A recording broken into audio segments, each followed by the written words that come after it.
Herkese merhaba arkadaşlar. Kanalıma hoş geldiniz. Ben Nazmiye Dikmen. Evet, sıcaklar nedeniyle biraz örgülere ara vermiştim. Ve hemen yeniden çalışmalarımıza başlıyoruz. Ve bu sefer şirine örelim istedim. Ben bu işi 8 yıldır yapıyorum ve nasip olmamıştı. Artık karar verdim. Şirineyi yapalım istiyorum.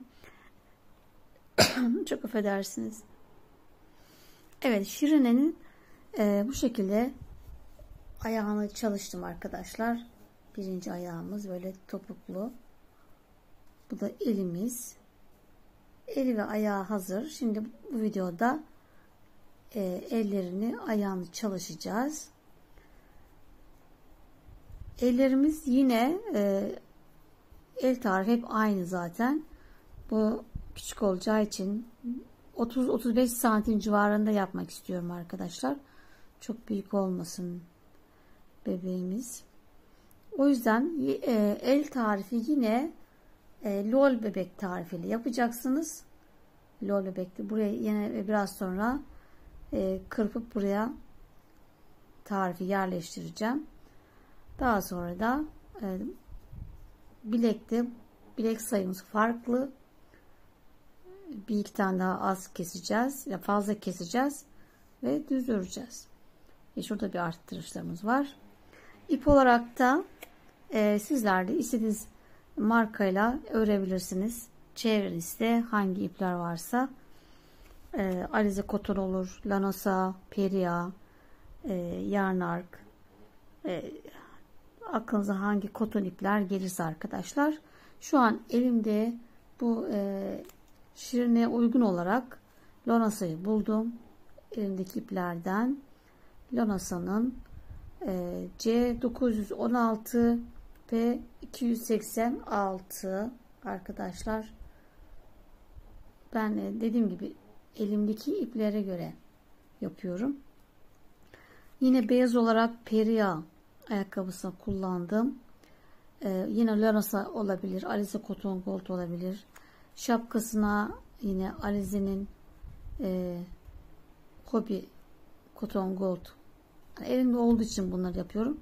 Direkt normal Koton Gold'da yapabilirsiniz. Saçı içinde saçın örgü yapacağım. Lanosa Alara yine bu renkte uygun. 900 C979 P614 bu renk çok güzel. Bir de ayrıca elimde yine başka bir koton var. Ben bununla öreceğim. Hani bunları değerlendireyim istiyorum. Lanosa'yı kullanmayayım. Onu başka bir işe de kullanabilirim. Böyle de Kitty Amigurumi diye yine ipim var. Bununla öreceğim arkadaşlar. Renk tonu çok benziyor. Bu şekilde iplerim. İç çamaşır kısmını da yine beyazla örebilirsiniz. Ben bu şekilde bej rengim var. Bu rengi Peria'nın, bunu değerlendireceğim. Bundan fazla ipim var. Siz de kıyafet kısmına, yani elbisenin iç kısmına istediğiniz renklerde çalışabilirsiniz. Artan iplerinizi değerlendirebilirsiniz. Evet, şimdi ellerimizi öreceğiz arkadaşlar. Ben bu arada ellerimi örmüştüm. Videosunu çekmiştim. Kollarını çekmiştim. Gövdeyi de birleştirdim. Daha sonra hikayemde paylaştığımda bir takipçim 4 tane parmağı olduğunu söyledi şirinenin. Evet, ben tariflerimi çıkarırken böyle fotoğraftan çıkarıyorum arkadaşlar. O yüzden de parmaklarına dikkat etmemişim. Burada 3 ve 4 tane varmış arkadaşlar. Ben 5 tane yapmıştım dediğim gibi. Şimdi o yüzden o videoyu oradan keseceğim. Yani kırpacağım. Kol devam edecek. Gövdeye kadar devam edecek o videolar. Orada hani bu 5 tane gördüğünüz için şaşırmayın. Hani o 5, bu 3 diye, 4 diye. Bu nedenle böyle oldu. Şimdi tekrar hepsini silersem emeğim boşa gidecek. Sadece şimdi elimizi 4 parmaklı çalışacağız. Şimdi hemen yapımına başlayalım. Evet, şimdi orta parmağımıza İpimizi 2 kere doladık. Tığımı içinden geçiriyorum. Ve ipimi sabitledim. Şimdi bu sihirli halkamız. Sihirli halkamızın içine 6 tane sık iğne yapalım. 1, 2, 3, 4, 5 ve 6. Şimdi ipimizi şu üstte gördüğünüz gibi bakın. Şu üstte biz alttan geleni çekeceğiz. Alttakini çekiyorum. Yoksa yanlış mı çekmişim? Pardon, alttaki şu gördüğünüz gibi alttaki ipi çekiyorum.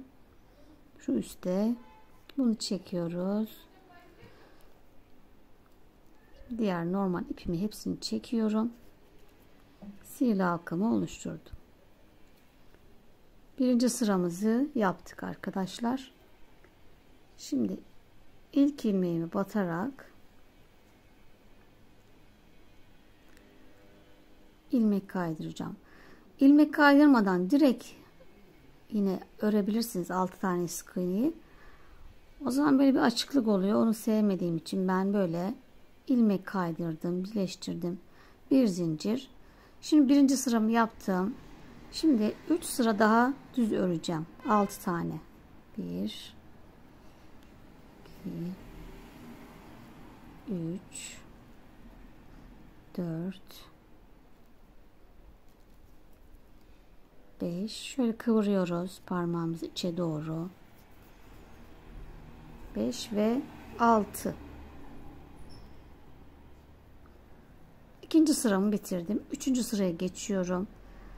Şuraya atlıyoruz. Buraya yapmadan. Çünkü burada bir zincir çekmiştik ya. Buna batmadan karşıya geçiyorum. Oraya batarsanız artma olur. 1. Evet. Şimdi bunu döne döne örüyorum. 1. İkinci sıraydı. Üçüncü sıramı yapıyorum.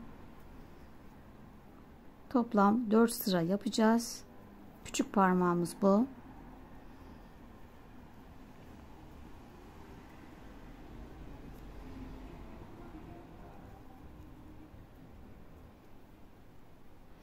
Evet, toplam 4 sıra ördüm arkadaşlar. Küçük parmağımı yeni başlıyorsanız araya şöyle ipi koyarak da sıra takibi yapabilirsiniz. Şimdi ikinci parmağımı yapıyorum. 7 tane zincir çekeceğim. 1 2 3 4 5 6 7 zincir çektim.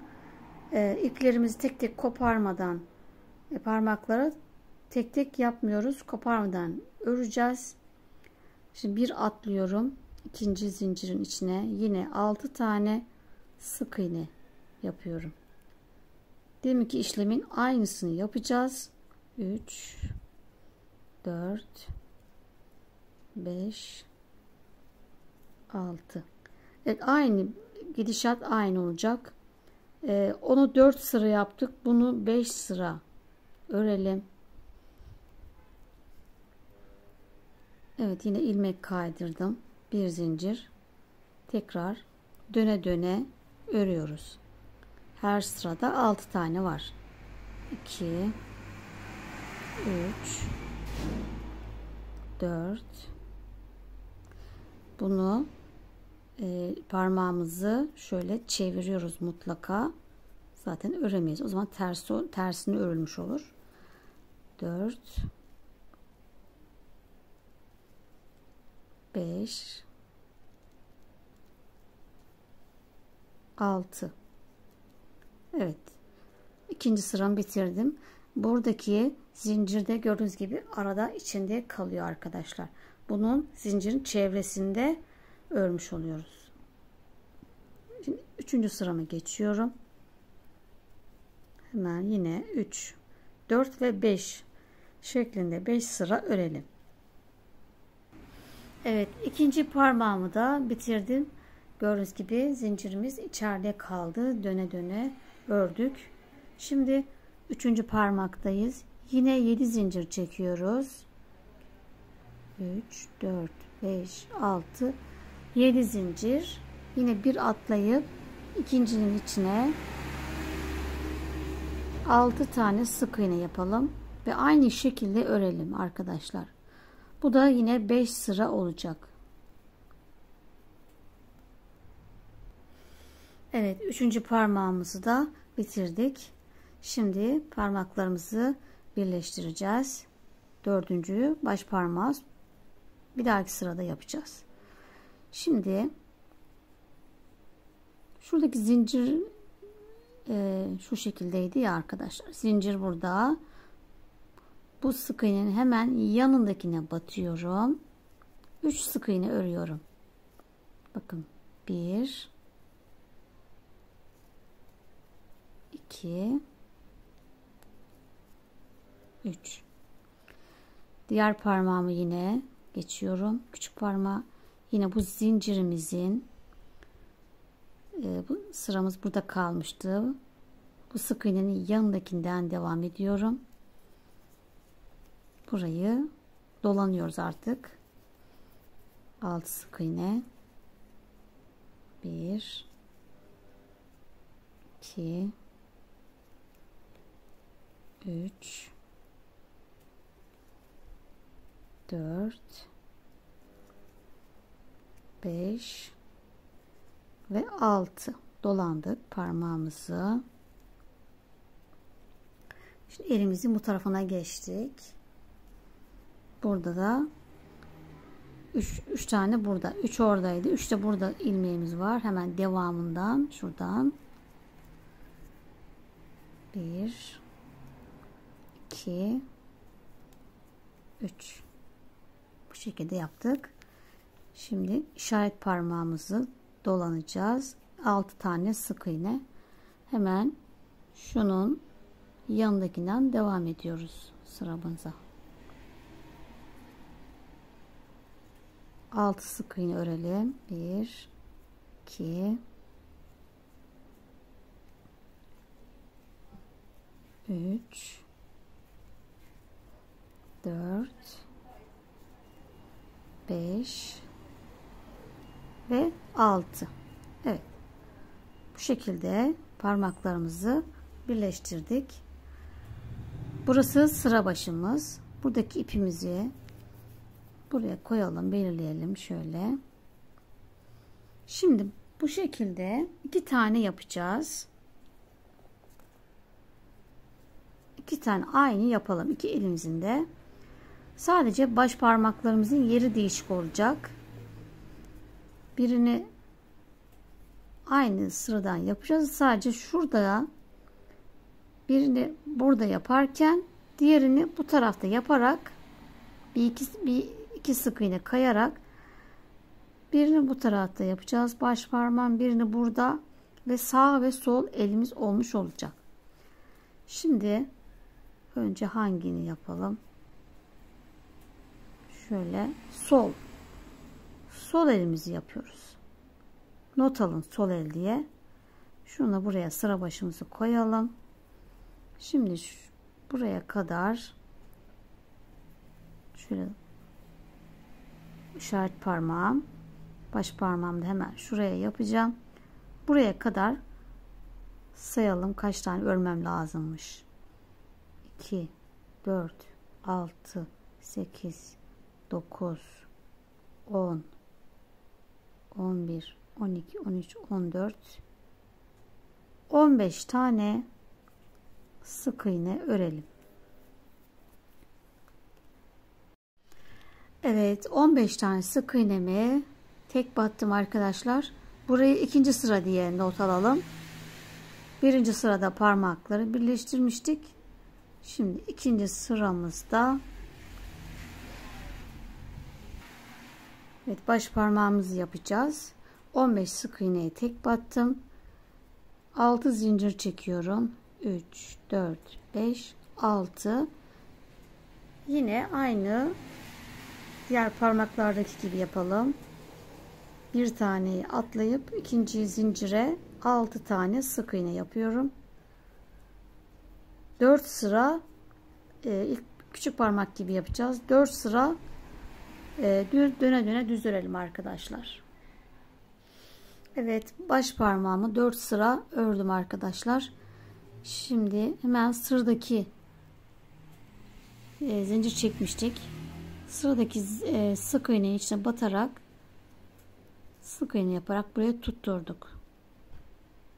Baş parmağımızı buraya tutturduk. Bu şekilde. Bu birdi. 1, 2 ve 3 sık iğne yapmış oluyoruz. Ve bu ikinci sırayı bitirdik. Üçüncü sıradayız.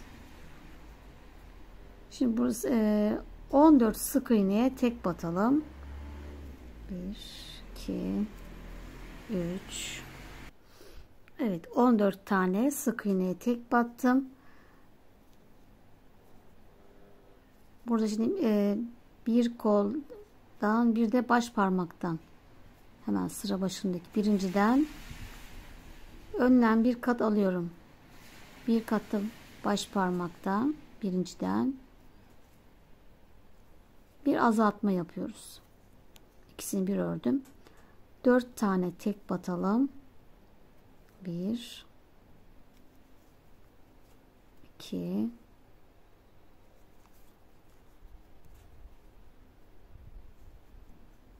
şurada atladım herhalde. Evet, şurayı atladım. Burası yanıltıyor insanı. 4 tane tek batıyorum. 2, 3, evet, 4 tek, bir azaltıyorum.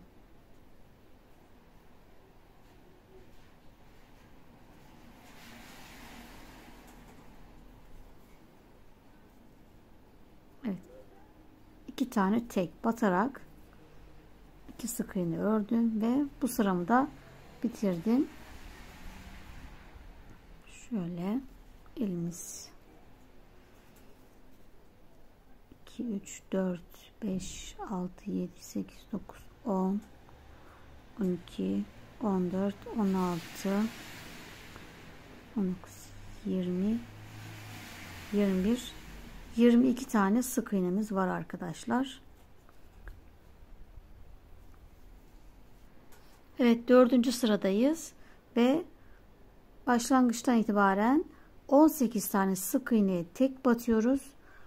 Şimdi bir tane azaltıyoruz.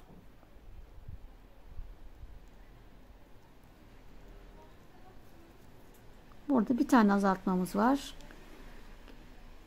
Geri kalan 2 taneye tek batıyoruz. Evet. Bir tane azaltma yaptık. 5. sıradayız.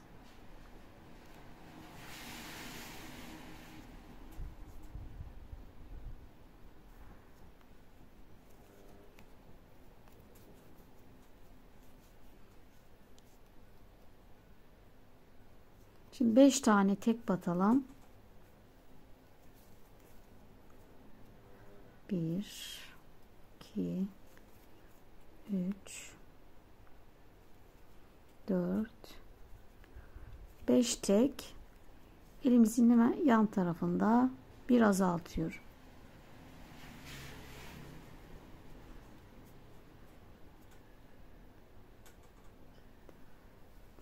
Yine 5 tek yapalım. 2, 3, 4, 5,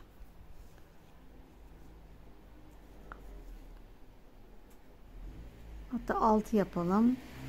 6 tek, bir azalt.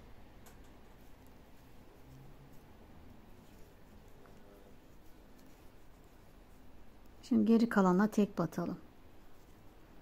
1, 2, 3, 4, 5 ve 6. Evet, bu sıramızda 2 tane azaltma yaptık. Bir yanda bir de burada. Bir de 19 tane sık iğnemiz kaldı. Evet, 6 ve 7. sıralarımızı eksiltme arttırma yapmadan düz örüyoruz. Şimdi 8. sıradayız. Son azaltma. 3 tane azaltma yapacağız. 4 tane tek batalım. 1 2 3 4 bir azalt.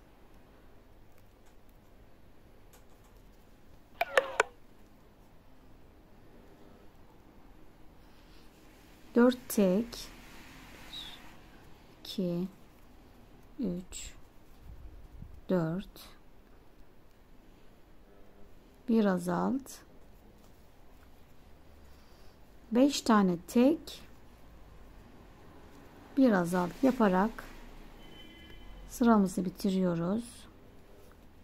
3 4 5 ve bir azalttık. Evet. Sayımız 16'ya düştü. Elimiz bitti. Sonra biraz dolduracağız. Ve 18 sıra düz öreceğiz arkadaşlar. Şimdi bu soldu. Sağda aynı şekilde örülecek. Hiçbir fark yok. Sadece baş parmağı yaparken iki sık iğne farklı. Yani bu şöyle sol yaptık bunu. Çok da fark etmiyor aslında. İkisi de sağ sol gibi. Sadece biri 15 sıra sık iğne örmüştük. Bunda da işte şöyle ise burada da 16 veya bir bakayım ben önce. Evet, sağ için baş parmağımızı 13 sık iğneye tek batıyoruz. Yine 6 zincir. Baş parmağımızı yapalım 4 sıra. Tek fark bu arkadaşlar. Sol elde 15 zincir yapmıştık. Baş parmak yaptık. Bunda da 13 sık iğne baş parmak. Tek yapacağımız bu. Diğer bütün aynı olacak tarifimiz.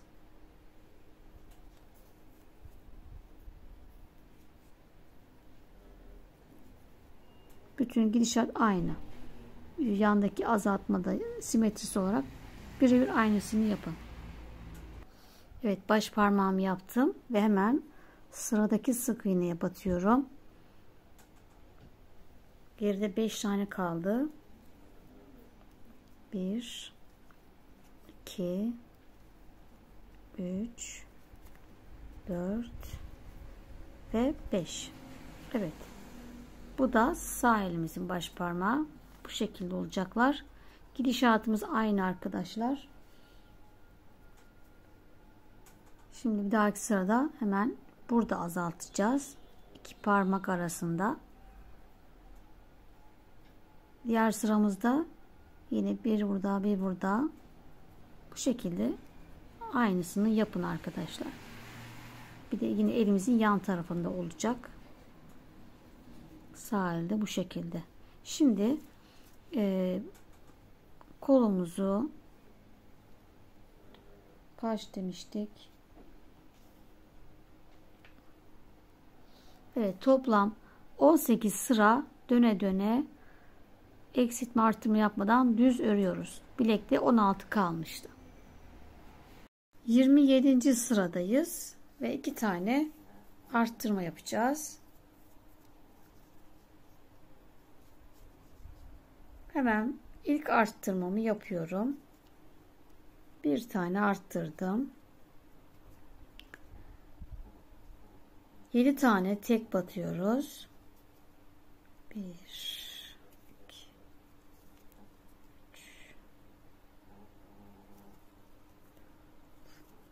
3 5 6 7 tek battım.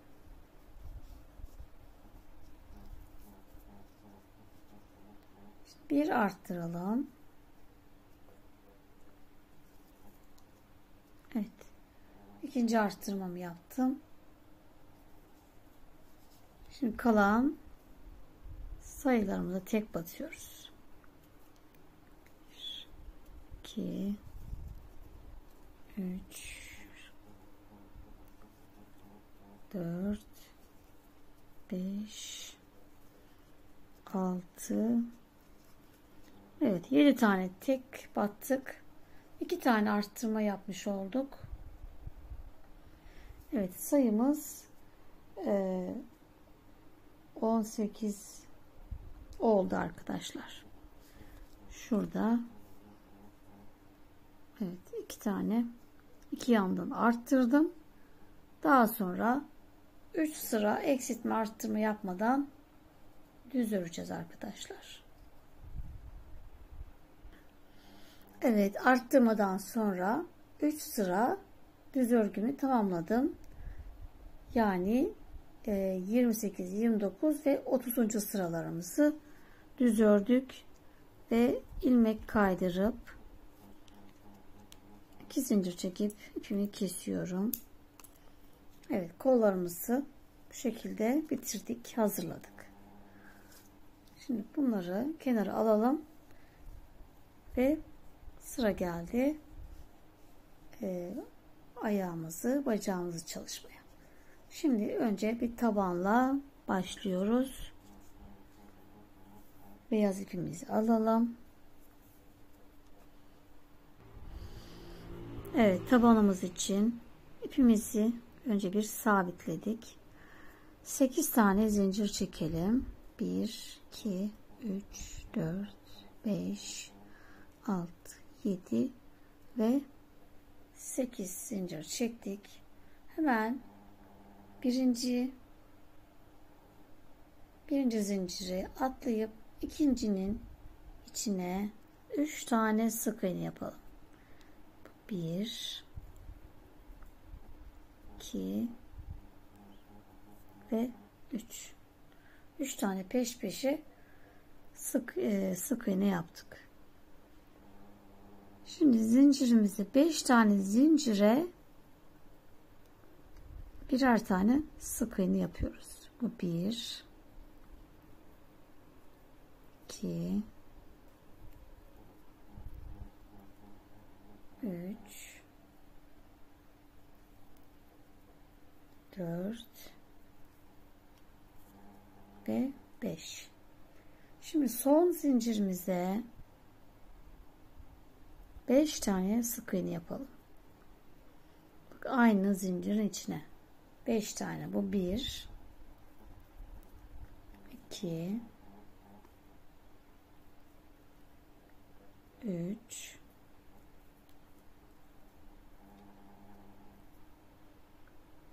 4 ve 5. Köşemi döndüm. Şimdi zincirimizin bu tarafındaki hemen aynı karşısına gelen yerlere 5 tane yine sık iğne yapalım. 1 2 3 4 ve 5. Evet, birinci sıramızı tamamladık. Evet, sıra sonunda 18 sık iğnemiz oldu. Hemen şöyle sıramızı belirlemek için araya bir renkli ip takalım. İnce olursa daha rahat olur. Şimdi ikinci sıradayız. Şimdi buradaki ilk 3 tane sık iğne yapmıştık. Bunlara bu 3 tane peş peşe arttırıyoruz. Her ilmeğin içine 2 tane sık iğne yapalım. Şimdi bu birinci arttırma.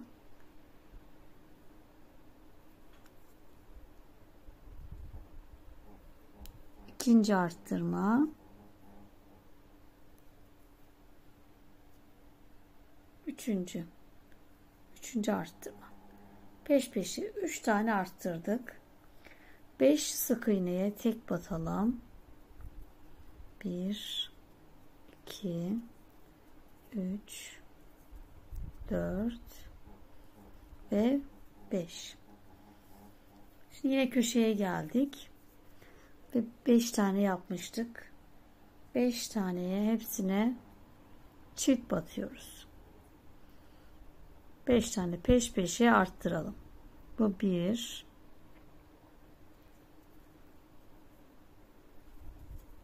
ikinci arttırma,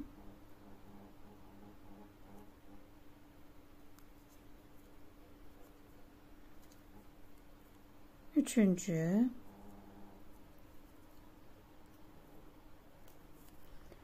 dördüncü ve beşinci. 5 tane peş peşe arttırdık. Geri kalan 5 sık iğneye tek batıyoruz. 3, 4 ve 5. Evet.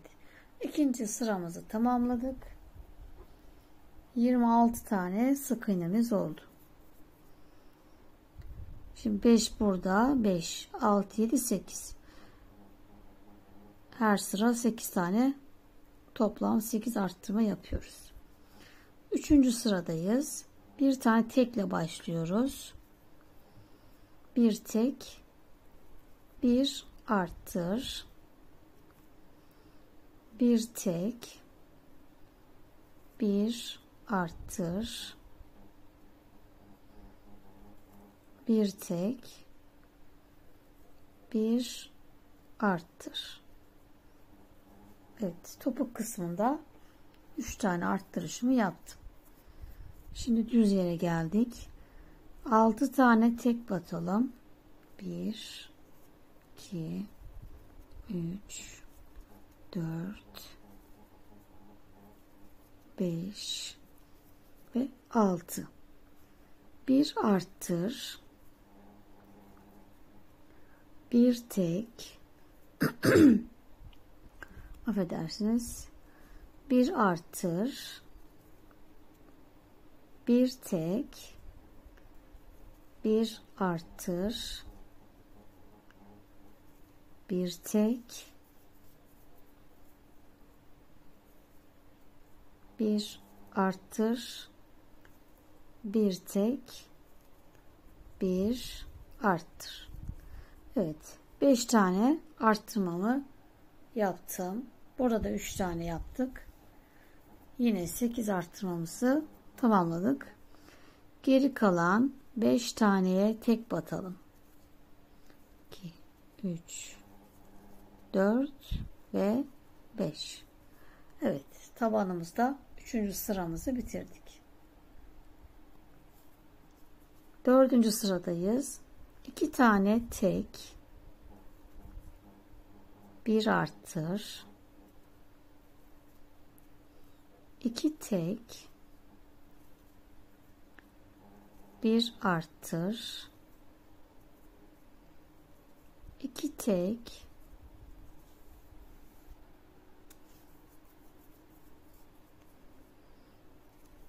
bir arttır. Evet, düz kısmına geldik.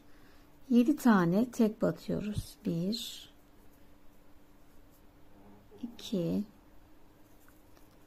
3, 4, 5, 6, 7. Bir arttır.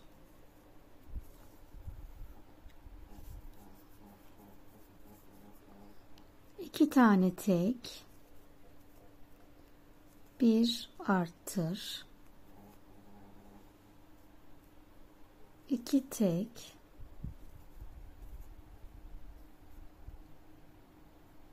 bir arttır, 2 tek,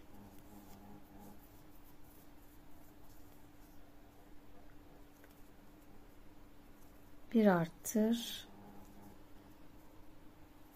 2 tek, bir arttır. Evet.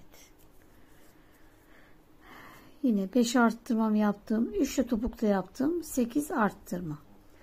Geri kalan 5 taneye tek batalım. 3, 4 ve 5. Evet, 5. sıramızı bitirdik. pardon, dördüncü sıramız. 2 dördüncü sırayı bitirdik. Evet, sıra sonunda 42 tane sık iğnemiz oldu. Taban bitti arkadaşlar. Şimdi 5. sıradayız. Ve BLO'dan öreceğiz. BLO bilmeyenler için şöyle bir daha gösterelim. Şuradaki, buraya değil de şuradaki tek kata batıyoruz. Arkadaki tek kattan bakın şu uca batıyorum hemen. Uca battığımda hemen bir arkadaki bir alt sıradan da almış oluyorum. Çift katlı yapmış oluyorum. Hemen şunun dibine batıyorum. Dibine battığımda arkaya da düz çizgiyle batmış oluyorum arkadaşlar. Evet, bu şekilde yukarıya çıkıyoruz. Bakın şu tek kat, bir de altında hemen bir düz çizgi daha var. Orada şimdi battığımda ikisine bir batmış oluyorum. Delikli olmamış oluyorlar o zaman. Şöyle tek yaptığınızda şöyle delik olur. Bunu engellemek için hemen arkasındaki bak şu düz çizgiye de batıyoruz. Çift yapmış oluyoruz. Evet, şimdi sıra sonuna kadar her ilmeğe bir tane sık iğne yapalım.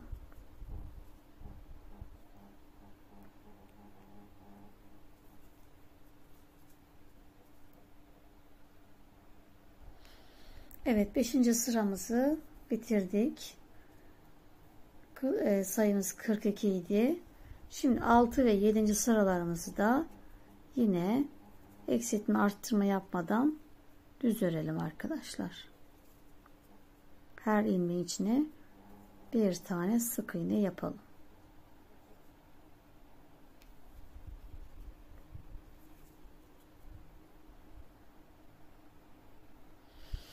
Evet, 8. sıradayız ve azaltma yapacağız. Şimdi 12 tane sık iğnemize tek batalım. 1 2 3 4 11 ve 12 tane tek battım. Bir azaltalım. 2 tane tek batalım. 1 2 bir azalt. 2 tane tek bir azalt.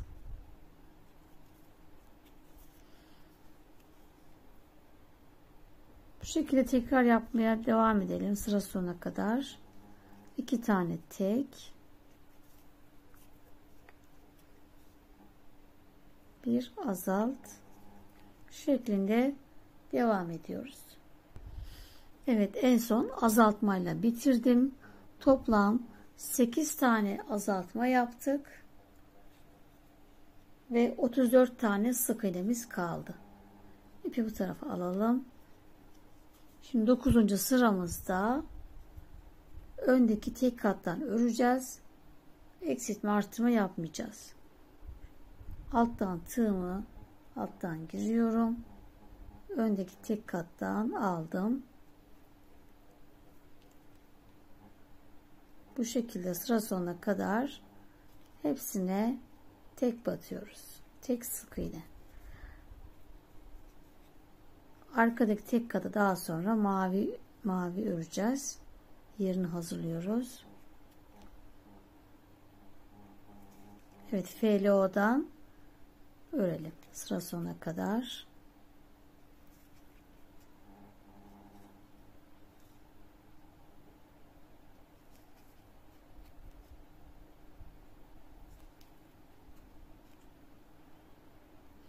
Evet, 9. sıramızı tamamladık.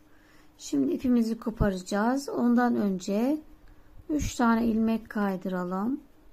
Renk geçişimiz güzel olsun diye. 1 2 ve 3 tane ilmek kaydırdım. Bir zincir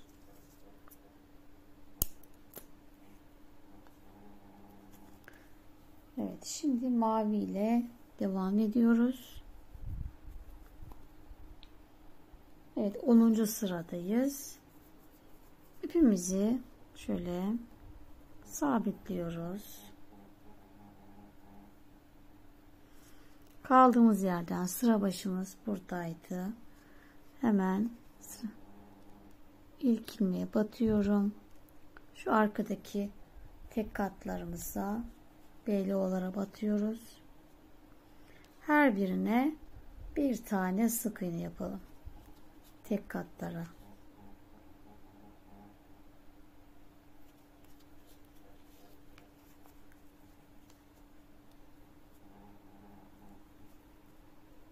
Evet, 34 tane sık iğnemiz var.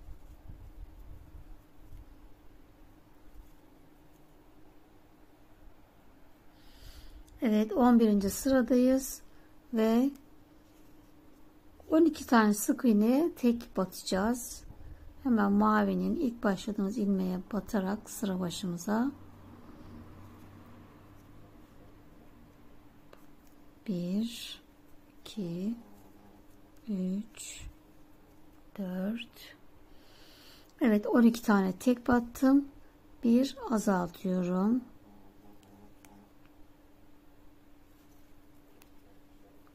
Bir tane tek, bir azalt, bir tek, bir azalt, bir tek,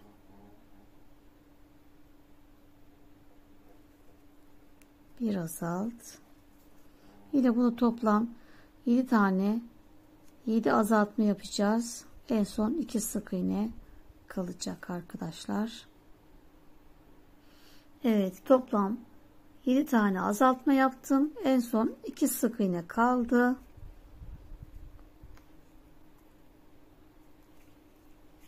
Evet, 27 tane sık iğnemiz kaldı.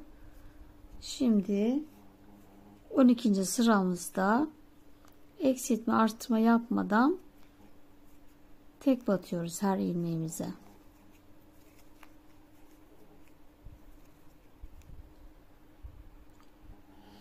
Evet, 13. sıradayız ve sıra başımızdan itibaren 14 tane sık iğneye tek battım.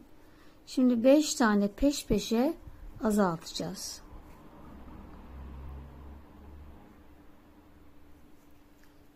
Bu birinci, ikinci azaltmamız, üçüncü,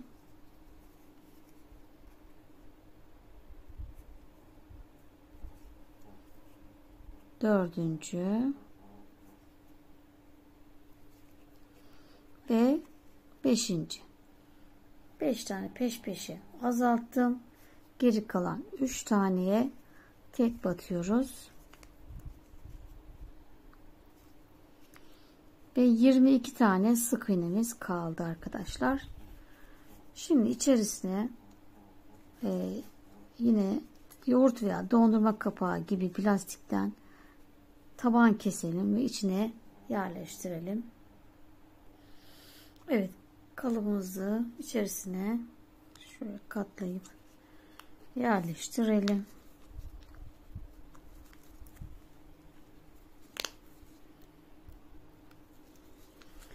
Şimdi biraz daha ördükten sonra içini dolduracağız.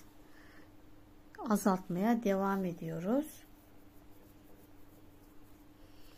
Evet, 14. sıradayız. Yine 14 sık iğneye tek batalım. 1 2 3. Evet, 14 sık iğnemize tek battık. 2 tane peş peşe azaltalım. Bu 1 ve 2.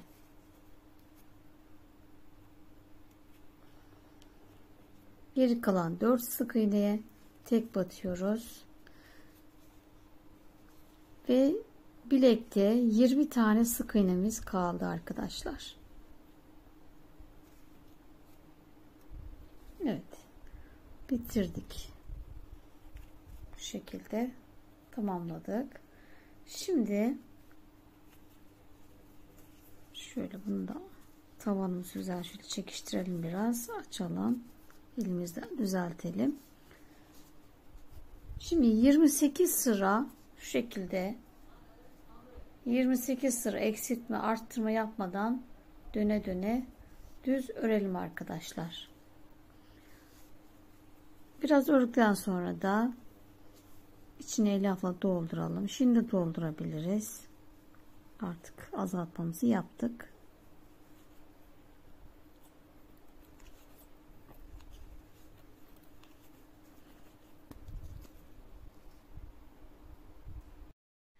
Evet arkadaşlar, bacağımızı toplam 28 sıra eksiltme arttırma yapmadan düz ördük.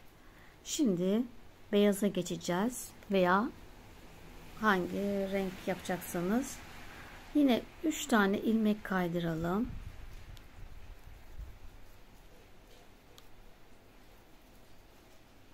Bir zincir çekip ipimi koparıyorum.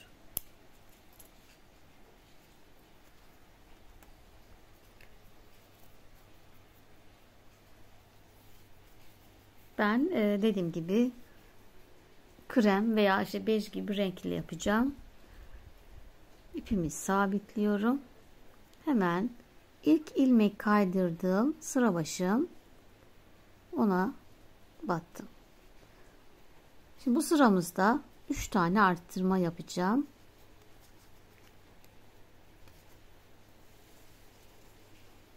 Evet, 43. sıradayız. 6 tane tek batıyorum. 1 2 3 4 5 6 tek. Şimdi bir arttır.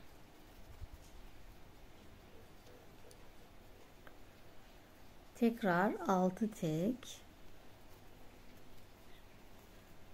2 3 4 5 6 bir arttır.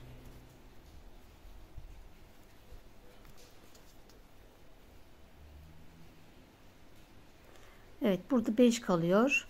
5 tane tek, bir arttır yaparak sıramızı bitiriyoruz. Evet, 5 tek yaptım. Son ilmeğime de bir arttırıyorum.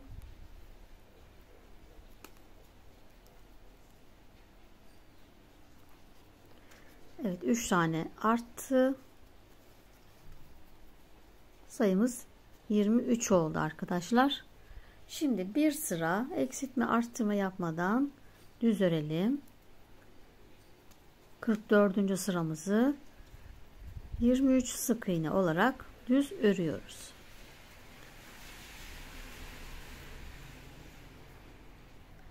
Evet arkadaşlar, bir sıra düz ördüm ve şimdi birinciyi yaptığımızda ipimizi ilmek kaydırıp koparıyoruz. İkinciyi de burada bekleteceğiz. Biraz sonra diğer videoda zincirle iki bacağı birleştireceğiz. Şimdi topuğumuzu da yapalım ve videomuzu burada bitirelim. Şimdi topuk için beyaz ipimizle sihirli halkanın içine 6 tane sık iğne yapıyoruz.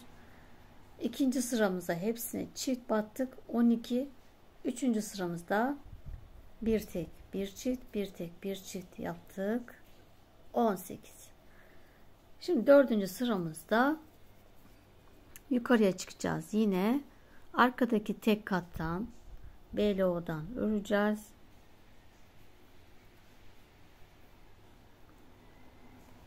Şöyle çift alıyorum. Delikli oluyor. Arkaya da battım. Çift katlı aldım. Evet, şimdi buraya sıra sonuna kadar hepsine tek batalım.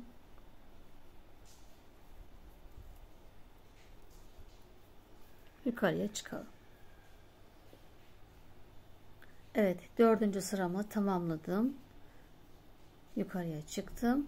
Şimdi 5. sıramda 7 tane CC yapıyoruz.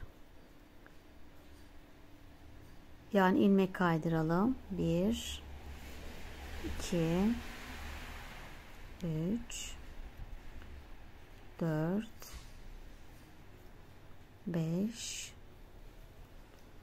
6 ve 7 tane ilmek kaydırdım. 11 tane sık iğne yapalım. 1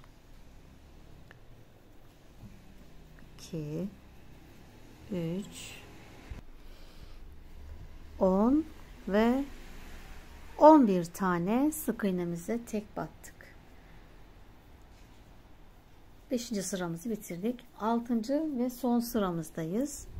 Tekrar 7 tane CC yapıyoruz. İlmek kaydıralım. 1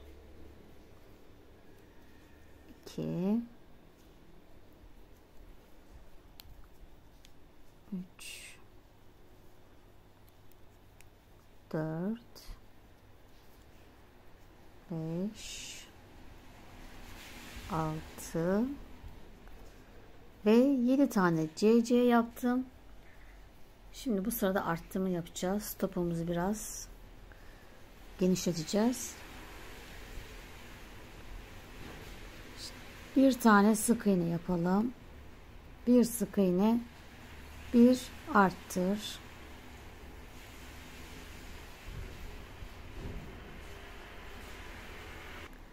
Evet, pardon. İlk sık iğnemizi arttırma yapacağız.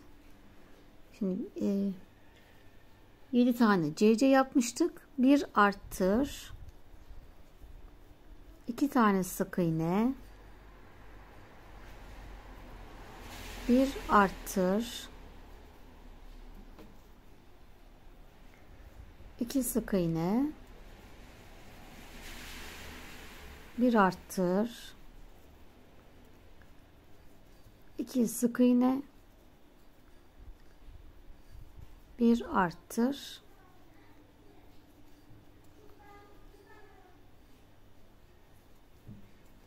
İki tane geriye, bir tane tek kaldı.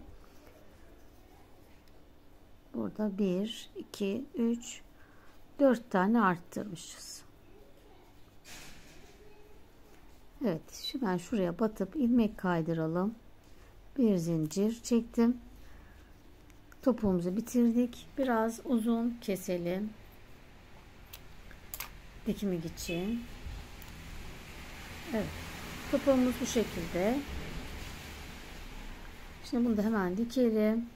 Şöyle yerleştiriyoruz topuğumuzu. Evet, ucu küt olan iğnemize ipimi yerleştirdim. Şimdi şu topuk kısmına tam gelecek şekilde üzerine koyuyoruz. CC yaptığımız içeride kalacak. Şimdi burayı şuradaki tek katlardan dikelim.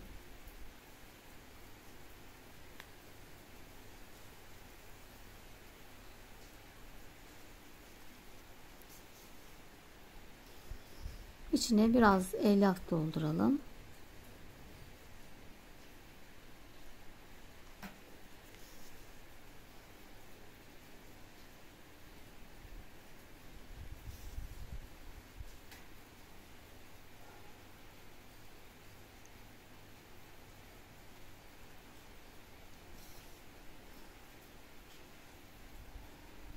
Sıranın sonuna kadar hiç atlamadan her ilmeğimizi dikiyoruz. Karşısına denk gelen ilmeğin içine geçirelim.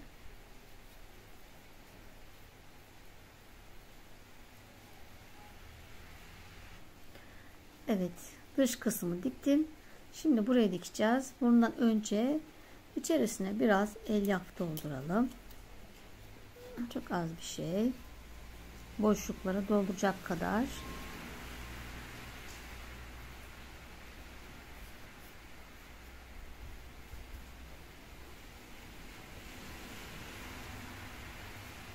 Evet, şimdi geri kalan kısmı dikelim.